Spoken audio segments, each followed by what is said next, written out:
I'm Tom. And I'm Tanner. Welcome to episode 166 of Bird Squawk. Well, welcome back. We had a game last week. We kind of lost that in translation at the end of last week's episode. We thought it was this coming week, but they went down last week, Saturday night, to the Ravens. And kind of your classic preseason game. Not a whole lot going on. Some people played a little bit. None of the starters, or what I say, the main starters played. Any of the stars really played. I personally think they're going to play on Thursday. He's a little apprehensive about that. But think they're playing. We'll see, obviously, as we get closer to that. Obviously, we have the game to talk about. We have the joint practices to talk about after at least one day of joint practices as of yesterday. But the game, you got what you got. I mean, my big thing with preseason, I don't put a lot of stock into preseason. It is what it is. But there's guys that when they play, you at least want them to show you something. It's doing something or doing nothing is better than looking bad, in my opinion. You know what I mean? Yeah, I mean, it's good to get a view of some of these new guys, the rooks, get them on the field, see a little game time action, see what they got. Excited, about going down Thursday night, taking my little grandson along down for his first ever Eagles game. So we'll probably stay till halftime and then get out of there. But excited for a preseason game. I'm fairly certain that LINC is going to be going crazy Thursday night, but I do not anticipate the starters playing at all in this preseason. I just feel like they're going to use them in these joint practices, and that's about it. And then they're going to roll them out game one. Yeah, I mean, we're going to have to see. I know they did one drive last year. I know Jalen got popped, like I mentioned last year. But I still think maybe you get one drive out of them this week. Obviously, we weren't going to do it on the road. You're coming home, get them out there. Maybe not, maybe yes, maybe no. Who knows? I really, at the end of the day, don't care. But you got some nice flashes from a couple people. I mean, not a lot of stock with the guys who did play. But Swift looked healthy, looked elusive, had a nice run. Damn. He looked good. I know Jalen Carter only had the one play, but he made an impact, again, to the quarterback. People are not making... that's the thing I'm talking about. Like, people don't put a lot of stock into the preseason game, but you hear out of these joint practices that he's wrecking havoc there, too, that they're winning, like, everything in the joint practice. But we'll get to that. I think... I liked what I saw a lot from Sidney Brown, the safety rookie out of Illinois. I think he has a lot of potential in a position that's kind of up in the air, other than our boy Reed, who apparently is like Ed Reed Blankenship, baby. Picking off Deshaun like three times. I guess he's locked in as the one safety. I mean, he played good at the end of the stretch last year. Baby. But Eli Ricks, the undrafted free agent corner from Bama, he had the pick six. And Tanner McGee, a late round draft pick, I think looked pretty good at quarterback. Classic QB factory, but could compete with Ian Book for the third quarterback position, if that's what we're really going to look at. Yeah, we talked about this, numerous episodes prior, but, I mean, Howie definitely got us younger quickly.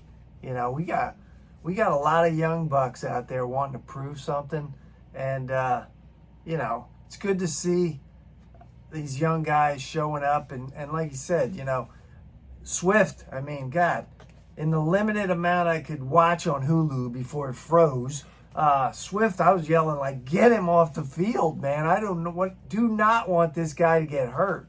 Because, man, I'm just picturing being down there this year for all them games and going, man, this dude is going to have a season. Yeah, I mean, like I said, little glimpse. He looked pretty good, made some nice moves, had a decent run on that first drive with Mariota and that. But we'll have to see. I mean, I think, I can't think of his name now, the guy, the Niners old running back we have. Trey Sermon. He was all right. Yeah, I mean, like I said, you have the guys that you want to look good, and there's guys that are a positive to look good. Because, I mean, you look at a guy like Eli Ricks, and you go, maybe he can compete. Because, I mean, we talked this offseason about them bringing in Greedy, and I haven't heard anything about him. He could be beat out, kid. I mean, it's all depth, you know what I mean? You look at those positions, in just that corner alone, you got Slay, you got Bradbury, you got Maddox, you got McPherson, you got you have these other guys that can be competing for that, just depth. You know what I mean? So that's what the big thing is with preseason. That's obviously is when you're in a nice position where you're built around that. It's mostly just depth you're looking at. Yeah, and you gotta realize too. I mean, Slade came out, I think it was today, and was like talking about Devontae, man, and his route running, and it's not long before we're going to be talking about Devontae as one of the elite receivers in the league. And the other factor that plays in there, man, is Slade and Bradbury going up against Devontae and AJ every day at practice. I know that is something we touched on last year when we were talking about the success of this team as this team continued on its undefeated start and how it finished the year. But yeah, practice every day. It's iron on iron. These guys are not going up against Joe Schmoes in practice. They're going up against top-ranked guys and just getting better against each other every day. Yeah, and I heard on the radio today, I mean, Howard was saying that Saucy wanted that win, man. He wanted to win. Whatever happened on that 2-point conversion, Howard said Saucy got on Anguata or whoever that receiver was. He must have ran the wrong route. And he was ripping him, and then all of a sudden he just hugged him and said, "Okay, everything's cool." But Howard said Saucy wanted to break that freaking Raven. Yeah, the streak. Raven streak. I thought of that throughout because obviously I don't care a lot about preseason, but I did think of that as it got closer. I was like, oh, it would be funny to beat him. But yeah, I mean, so that was that. Not a whole lot of news or information other than Sean Bradley getting hurt. I mean, you don't want to see it happen, but it's a guy that, if that's your casualty, that's all right. We talk about it all the time, man. We just got to stay healthy. Yeah. Got to stay healthy. The key players got to stay healthy.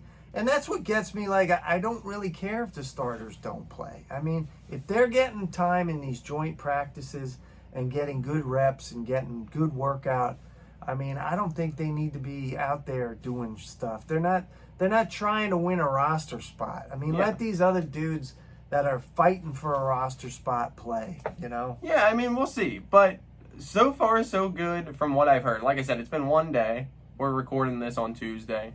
I think joint practices start, like, now. They started later in the day. But from everything I heard from yesterday's joint practice was complete success, pretty much across the board. That offense looked good, clicking. Jalen was hitting Devontae and AJ and some nice plays. The defense was wrecking havoc. Carter was making a name for himself again. I've heard nothing but positive things, as I've said the last 2 weeks, coming out of camp, coming out of these practices, seeing, hearing, and knowing where this team is at right now. Yeah, I mean, we're chomping at the bit, man, for that September 9th, 10th, whatever it is. 10th, I believe, or 9th. Game 1 up in New England. I mean, it's almost here, baby. Yeah. It's getting closer and closer. And we got a game Thursday night down at the LINC.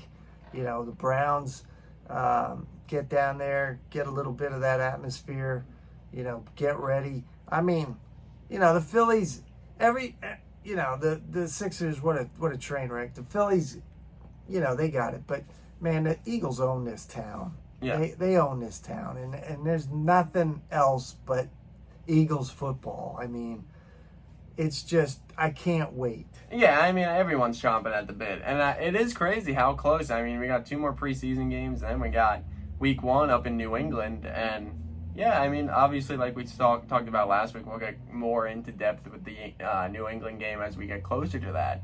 But, I don't know, these joint practices, I know they're good. I know the league loves them. And it sounds like they're putting together good things. Like I said, the main thing is keeping these guys healthy, like you've said, and just not hearing bad stuff out of camp. Because, like, when you hear sloppy and penalties or doing this and doing that, I've heard none of that. So it's great to know that. Keep the main thing, right? Yeah. Let's roll. And then my man signed with Air Jordan. Yeah. Man, just let's go, baby. Let's go. I'm excited to see what he brings this year to the team. Take another step. Mm-hmm. He's been doubted his whole career, and he keeps keeping them naysayers quiet. So let's see what he can do this year. I'm hoping that, and we touched on this before. I'm hoping that kind of stays in the pocket and only uses those legs when he really needs to. Yeah, you know? and we'll have to see. And we'll see. Obviously, we'll be back next Wednesday as always. See what happens on Thursday with the preseason game and who plays and if anybody else emerges themselves as possible roster spot guys. But as always, guys, thank you guys for watching. We'll be back, as always, next Wednesday. Make sure to follow us on Instagram at birds_squawk. Make sure to like, comment, subscribe. Fly, Eagles, fly. Go Birds.